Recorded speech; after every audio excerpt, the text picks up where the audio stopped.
और इस वक्त एक बड़ी खबर आपको बता दें, उत्तर प्रदेश के संभल में एक दर्दनाक हादसा हो गया। एक कोल्ड स्टोरेज की छत ढहने से यहां पर हड़कंप मच गया। कोल्ड स्टोरेज के मलबे में दबकर 5 लोगों की मौत की भी खबर है। हादसे के फौरन बाद मदद के लिए रेस्क्यू टीम वहां पर पहुंच गई थी। मौके से 11 लोगों को सुरक्षित भी बाहर निकाल लिया गया है। ये भी यहां पर गनीमत रही। ये बड़ी खबर, उत्तर प्रदेश के संभल में दर्दनाक हादसा हुआ। कोल्ड स्टोरेज की छत यहां पर गिर जाती है और ये हादसा इतना खतरनाक था कि आप सोचिए, मलबे में दबकर 5 लोगों की मौत हो गई। हालांकि उसके तुरंत बाद जब सूचना दी गई तो रेस्क्यू का काम भी यहां पर चलाया गया और फिर 11 लोगों को सुरक्षित बाहर निकाल लिया गया।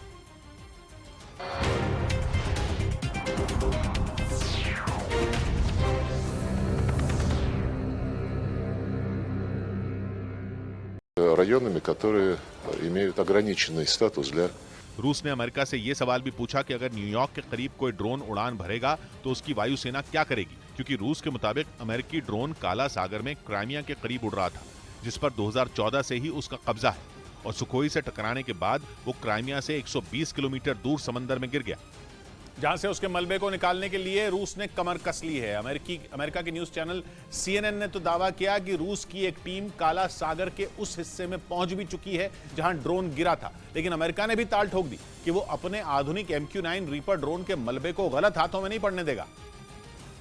यानी वो किसी भी कीमत पर रूस को समंदर के अंदर से मलबा निकालने नहीं देगा, क्योंकि अगर रूस के हाथ ड्रोन का मलबा लग गया तो वो उसकी तकनीक जान जाएगा और जंग के बीच रूस के हाथ ऐसे खतरनाक ड्रोन की तकनीक लगना यूक्रेन के लिए भारी पड़ सकता है। इसी वजह से अमेरिका के रक्षा मंत्रालय पेंटागन ने दावा किया है कि काला सागर से ड्रोन का मलबा निकालने की उसकी कोशिश जारी है। इसके साथ ही उसने एक बार फिर ये साफ किया कि उसका ड्रोन अंतर्राष्ट्रीय हवाई सीमा में उड़ रहा था, जिसे रूस के सुखोई विमानों ने जानबूझकर निशाना बनाया। यही नहीं, अमेरिका ने रूस को ये चेतावनी भी दे दी कि दोबारा ऐसा कोई कदम उठाने पर उसे कड़ा सबक सिखाया जाएगा।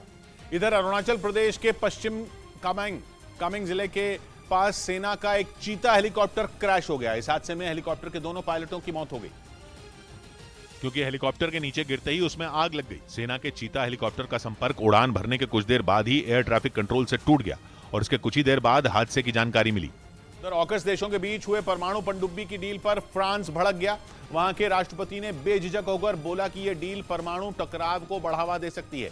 ऑकस का मतलब ऑस्ट्रेलिया, UK और US, और इन तीनों देशों ने चीन को सबक सिखाने के लिए परमाणु पनडुब्बियों का बेड़ा तैयार करने का प्लान बनाया, जिसके तहत ऑस्ट्रेलिया अमेरिका से 8 पनडुब्बियां खरीदने वाला है। UK भी पनडुब्बियों का बेड़ा तैयार करने में ऑस्ट्रेलिया की मदद करने वाला है, लेकिन यह डील अमेरिका के दोस्तों में शामिल फ्रांस को ही पसंद नहीं आई।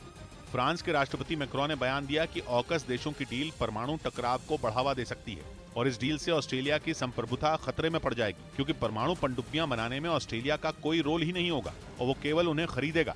यानी ऑकस देशों की डील में ऑस्ट्रेलिया केवल पैसे खर्च कर रहा है।